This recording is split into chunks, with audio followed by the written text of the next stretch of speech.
if you can't pay attention to reading too much, then at the very least start listening to longer materials. Like I know in my generation, the 1830s, when we were consuming Islamic materials, we were getting cassette tapes. That's how old I am. But you wouldn't get one cassette tape. You get a set of them, and you'd listen to 40, 50 hours of something, right? So the Arabs here are used to listening to Sheikh al-Sha'rawi, for example, rahimahullah, and they've heard hundreds of hours of him.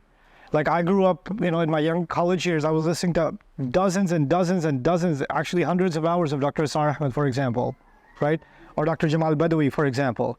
But now, when I ask younger generations, how do you get your Islam? They just say YouTube. And YouTube is essentially short form or randomized content, right? It's an algorithm.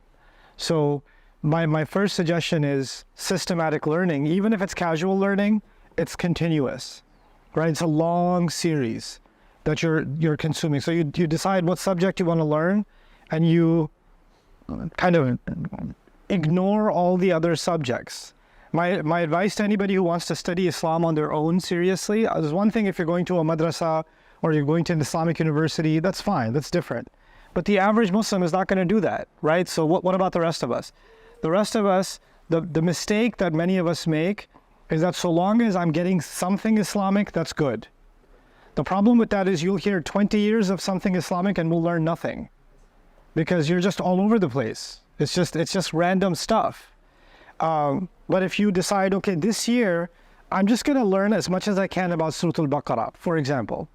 Or this year, I'm just going to dedicate some time to learn about the seerah of the Prophet ﷺ, or something like that. You identify one thing that you want to know more about within Islam. There's always going to be 1,000 things you'll be ignorant of. And you have to become comfortable with your ignorance. If you can become comfortable with your ignorance, you'll be fine. Right? So I'm studying something right now. I know there's a bucket list of things I don't know for myself, but I'm comfortable ignoring all of it and saying I will remain ignorant of those things because right now I need to know this.